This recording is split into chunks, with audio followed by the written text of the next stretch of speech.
उस ब्रह्म के मूर्त और अमूर्त दो रूप हैं। तो क्षर और अक्षर रूप से समस्त प्राणियों में स्थित है।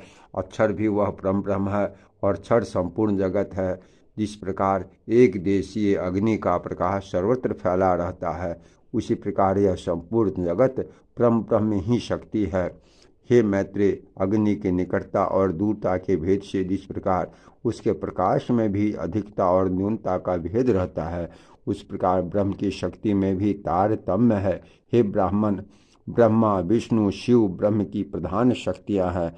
उनसे न्यूनतम देवगण हैं और उनके अंतर दक्ष आदि प्रजापतिगण हैं।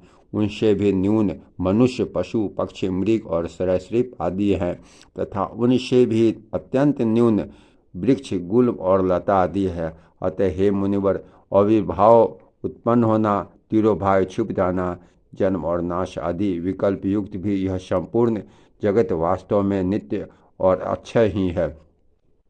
सर्वशक्तिमय विष्णु ही ब्रह्म के पर स्वरूप तथा मूर्त रूप हैं, जिनका योगी जन योगारंभ के पूर्व चिंतन करते हैं।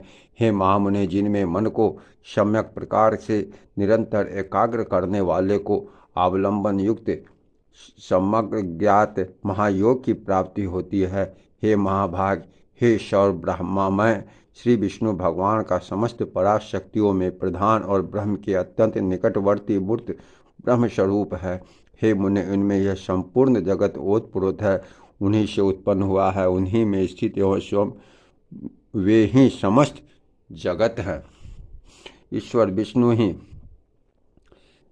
क्षराक्षरमय कार्य कारण रूप ईश्वर विष्णु ही इस पुरुष प्रकृति में संपूर्ण जगत को अपने आभूषण और आयुध रूप से धारण करते हैं।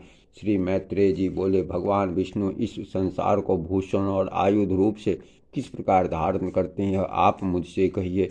श्री पराशर जी बोले, हे मुने, जगत का पालन करने वाले अप्रेम श्री विष्णु भगवान को नमस्कार कर मैं अब जिस प्रकार वशिष्ठ जी ने मुझसे कहा था वह तुम्हें सुनाता हूँ। इस जगत के निर्लेप तथा निर्गुण और निर्मल आत्मा को शुद्ध क्षेत्रक स्वरूप को श्री हरि कौस्तुभ मणि धारण करते हैं।